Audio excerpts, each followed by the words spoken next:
Très content de pouvoir vous présenter ce livre qui s'appelle Le Christ et la culture, écrit par Donald Arthur Carson et qui a été publié chez Impact Academia. Vraiment à vous intéresser à Évangile 21, qui est la version francophone de The Gospel Coalition.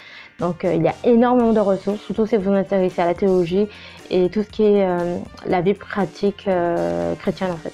Voilà, donc tout ce qui est aussi certains questionnements théologiques liés à la jeunesse, ou, voilà, les choses de société, etc. dans de nombreux domaines. Donc n'hésitez pas à jeter un œil. 7 raisons de lire ce livre.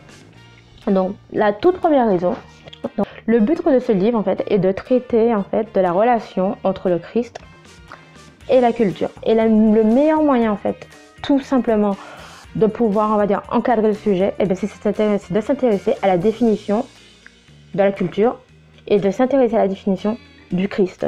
Donc c'est pour ça qu'en fait que je suis allée en convention, plus particulièrement à Paris Manga, et j'ai eu l'occasion de demander à quelques personnes en fait, donc leur définition de la culture et leur définition du Christ. Donc voilà. Donc comme ça va vous donner à peu près une idée en fait de la vision que peuvent avoir les gens de la culture et la vision qu'ils peuvent avoir du Christ. Alors, est-ce que tu peux me donner la définition de la culture? Au sens général? Ben, comme tu veux, en fait, avec tes propres mots. Toi, qu'est-ce que c'est la culture pour toi? La culture, c'est deux choses. C'est d'abord la culture d'une personne et ensuite la culture de l'ensemble. La culture d'une personne, ça va être tout ce qu'il va vivre, tout ce qu'il va traverser, tout ce qu'il va apprendre, ses passions, ça va être tout ça. Et la culture au sens plus général, ça englobe tout. Ça englobe absolument tout.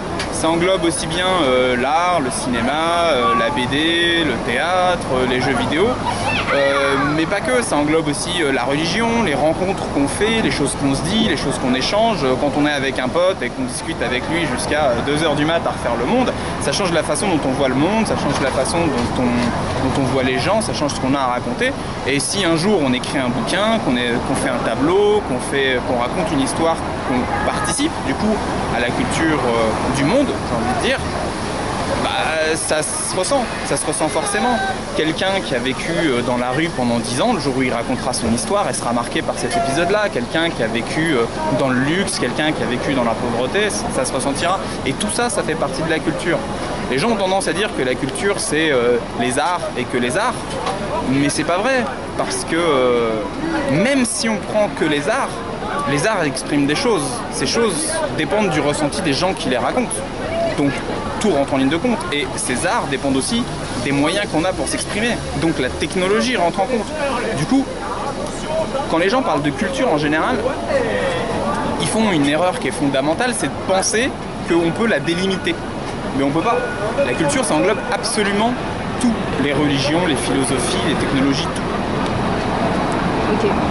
Et du coup, est-ce que tu peux me dire, en fait, pour toi, qui est Jésus, en fait? Jésus. Alors,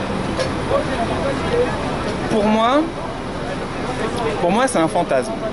C'est-à-dire que qu'il ait existé ou pas, qu'il ait raconté les mots qu'on lui prête ou pas, que ce qui est raconté sur lui soit vrai ou pas, au final, n'a pas beaucoup d'importance parce qu'il y a eu tellement de couches d'interprétation, de dogmatisation et de modification en 2000 ans que tout ce qui reste de lui, c'est l'idée qu'on en a et qu'on en transmet. Donc au final, la personne Jésus, pas très importante. Donc pour moi, Jésus, c'est surtout un fantasme. C'est l'idée qu'on se fait de quelqu'un qui est arrivé avec une certaine une éthique, une perfection, une divinité, diront certains. Ça, c'est selon ce qu'on croit. Mais finalement, ce qu'on en garde aujourd'hui, c'est l'idée qu'on en a. La personne en soi, les historiens ne sont même pas sûrs qu'il ait véritablement existé. Il n'y a pas vraiment de consensus à ce niveau-là. Ça se trouve, c'était un bouddhiste, on n'en sait rien. Il y avait des bouddhistes en Europe et au Moyen-Orient à cette époque-là. Il n'y a aucun moyen d'être sûr de savoir qui c'était. La culture. Alors, sans essayer d'être trop pompeux, qu'est-ce que je dirais sur la culture? Que la culture est un ensemble de pratiques qui définit une civilisation. Mais ça, voilà, comme autant la musique, le dessin, même l'architecture, tout participe en fait à la culture. C'est un agrégat de fabrication humaine qui représente en fait notre avancement ou notre particularité en tant que civilisation. Et pour toi, en fait, de quelle manière Jésus s'implique dans la culture ou pas? Jésus personnellement, j'essaie plus ou moins des fois d'en parler de manière détournée dans quelques-unes des œuvres que j'écris, mais après ça dépend. Si j'essaie de trouver un parallèle religieux, ça peut toujours être intéressant de se référer à Jésus, mais la plupart du temps mes œuvres sont très cartésiennes, donc généralement c'est pas le cas. Mais il y a des fois où la religion a une petite importance. Et c'est quoi ta définition de Jésus? Pour toi, c'est qui pour toi? Jésus, c'est une figure fédératrice. En même temps, forcément, c'est la figure fédératrice de la chrétienté. Et en soi, je dirais que, à l'instar, par exemple, de Bouddha ou d'autres incarnations, comment dire oui, c'est comme ça. Comment je pourrais dire, basiquement? Jésus est un symbole dont en tout cas les chrétiens écoutent les paroles, ce qui a été prêché en son nom de manière très droite, de manière très fervente. Et effectivement, moi je l'ai toujours vu effectivement comme ça. C'est vrai qu'aujourd'hui, culturellement, Jésus a un petit peu perdu sa superbe. C'est un petit peu devenu la punchline dans certaines blagues. C'est aussi un petit peu devenu, comment dire, un personnage qui a perdu en sérieux au fur et à mesure, en fait, des choses, forcément la pop culture. Mais ça n'en enlève pas ce qu'il représente religieusement.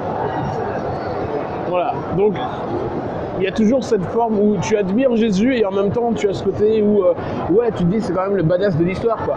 Et je suis un petit peu partagé entre les deux, mais bien sûr je respecte toujours Jésus étant élevé chrétien, bien sûr. Pas les gens venez, vous pouvez me trouver hashtag Kev Kapolski sur les internets si vous voulez discuter de culture de Jésus ou d'autres choses, sait-on jamais. Vous avez vu en fait la définition de la culture venant de deux personnes différentes. Je vais enfin vous exposer c'est un grand mot, je vais vous lire en fait la définition de Niebuhr sur ce sujet. Ce que nous entendons lorsque nous traitons du Christ et de la culture est ce processus entier de l'activité humaine et le résultat total d'une telle activité, que l'on nommera tantôt culture, tantôt civilisation en langage courant. La culture est cet environnement artificiel et secondaire que l'être humain surimpose à l'environnement. Elle comprend le langage, les habitudes, les idées, les croyances, les coutumes, l'organisation sociale, les objets, artefacts hérités, les procédures techniques et les valeurs. Cet héritage social, cette réalité sui generis que les auteurs du Nouveau Testament avaient fréquemment à l'esprit lorsqu'ils parlaient du monde. La deuxième raison pour laquelle tu dois lire ce livre, c'est que ce livre commente et résume la pensée de Richard Niebuhr, qui a écrit un livre du même nom, Le Christ et la culture, il y a 50 ans plus tôt, si je ne dis pas de bêtises. Numéro 3. Vous allez enfin pouvoir vous positionner et connaître les autres options que propose Niebuhr. Le Christ contre la culture, le Christ au-dessus de la culture, le Christ de la culture, le Christ et la culture paradoxale, le Christ transformateur de la culture. Voilà. 5 options. Et en fonction en fait de vos convictions, de votre milieu culturel, où vous avez grandi, etc., de tout ce que vous avez lu et connu jusqu'à présent, vous faites partie forcément de ces 5 catégories.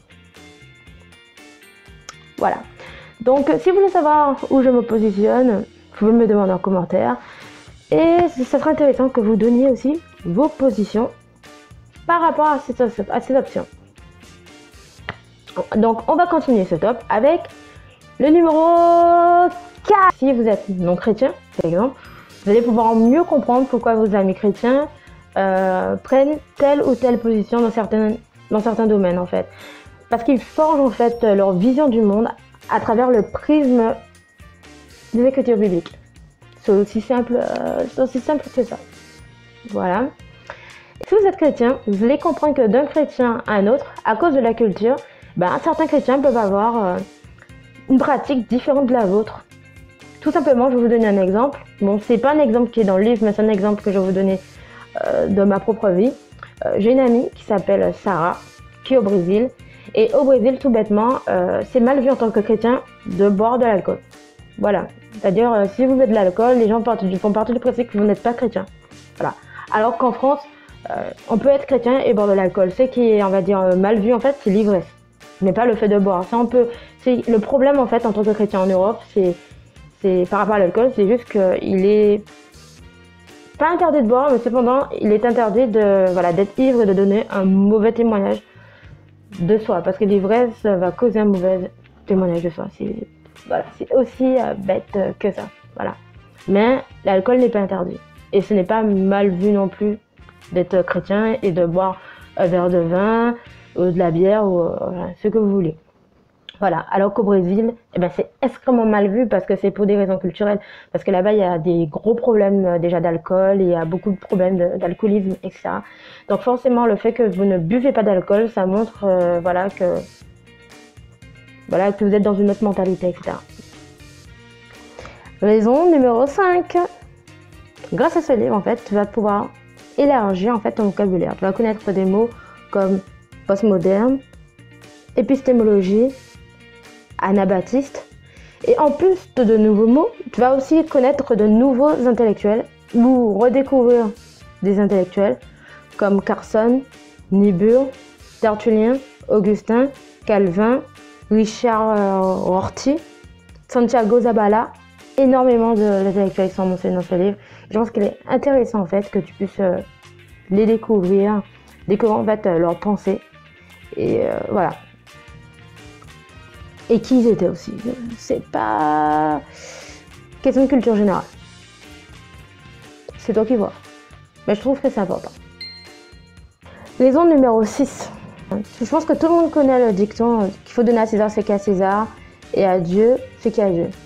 À votre avis, cette parole de Jésus a-t-elle posé les bases du sécularisme, de la laïcisation, de la séparation des pouvoirs, la séparation de l'Église et de l'État? C'est une question, je pense que c'est des réflexions qui peuvent être intéressantes et que ce livre aborde le thème de la démocratie, du pouvoir, du sécularisme, de la laïcisation. Donc je pense que c'est l'une des raisons pour lesquelles il faut lire ce livre en fait, pour pouvoir vraiment apporter certains arguments, certaines réflexions, avoir une certaine culture vis-à-vis de ces domaines. Dernière raison. Dans certains cas, la culture chrétienne converge ou diverge avec la culture de la société. C'est pour ça qu'en tant que chrétien, en fait, il est important de pouvoir se positionner en fait dans certains domaines, sans pour autant imposer ses opinions aux autres et les blesser. Ce livre permet d'éclairer les peurs que peuvent avoir la mise en pratique des Écritures dans la vie quotidienne d'un chrétien. Et ça, c'est pas rien. Que vous soyez chrétien ou pas, je pense que c'est important en fait de savoir comment on peut réfléchir sur la culture et sur le christianisme. Et c'est tout l'objet du livre. Le livre tourne autour de ça. Et on se rend compte en fait que tout est autour de ça. Que la culture, elle est vaste. Et elle comprend en fait de nombreux domaines. De nombreux domaines comme la politique, la liberté, la démocratie, la laïcisation, le séculitarisme, l'État, etc. Et ce livre en fait nous apprend à réfléchir sur ces différents éléments de culture, nous permet à réfléchir sur la philosophie, sur la théologie, sur le Christ, sur différents points de vue, c'est vraiment important. Voilà. Et si vous lisez ce livre, c'est vrai que ce livre va vous demander en fait beaucoup de concentration. Je dirais pas qu'il est pas forcément facile à lire, mais à la fin, vous allez comprendre beaucoup plus de choses et vous allez pouvoir en fait mieux réfléchir, avoir plus de clés en fait, pouvoir en fait tout simplement avoir des conversations qui soient intellectuelles sur le sujet. Laissez en vous lisant en fait l'extrait d'un passage du livre. Toutefois, les chrétiens qui s'engagent à réfléchir aux conséquences doctrinales et éthiques de tout le conseil de Dieu sont nécessairement ralentis dans cette course universelle au pouvoir. La doctrine de Dieu nous rappelle que nous ne sommes pas suprêmes. Dieu est suprême. La doctrine de la création nous rappelle que nous ne nous appartenons pas à nous-mêmes. Nous sommes redevables à celui qui nous a créés. Tout pouvoir que nous exerçons nous provient d'ailleurs, et nous devrons rendre compte de ce que nous en faisons. La doctrine du péché nous interpelle en ce qui a attrait notre tendance très créative à nous excuser constamment de notre idolâtrie. La trame biblique tout entière nous dit encore et encore « Soyez réconciliés avec Dieu ». La mort de Jésus-Christ enlève le poids énorme du péché que nous porterions sans elle, tandis que sa résurrection nous permet d'anticiper les nouveaux cieux et la nouvelle terre, là où la justice habitera. Alors même que son exemple nous appelle à renoncer à nous mettre en valeur, parce que nous sommes appelés à souffrir avec lui et ensuite, et seulement ensuite, à régner avec lui.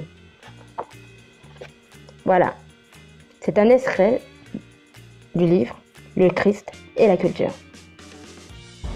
J'ai un tuyau pour vous.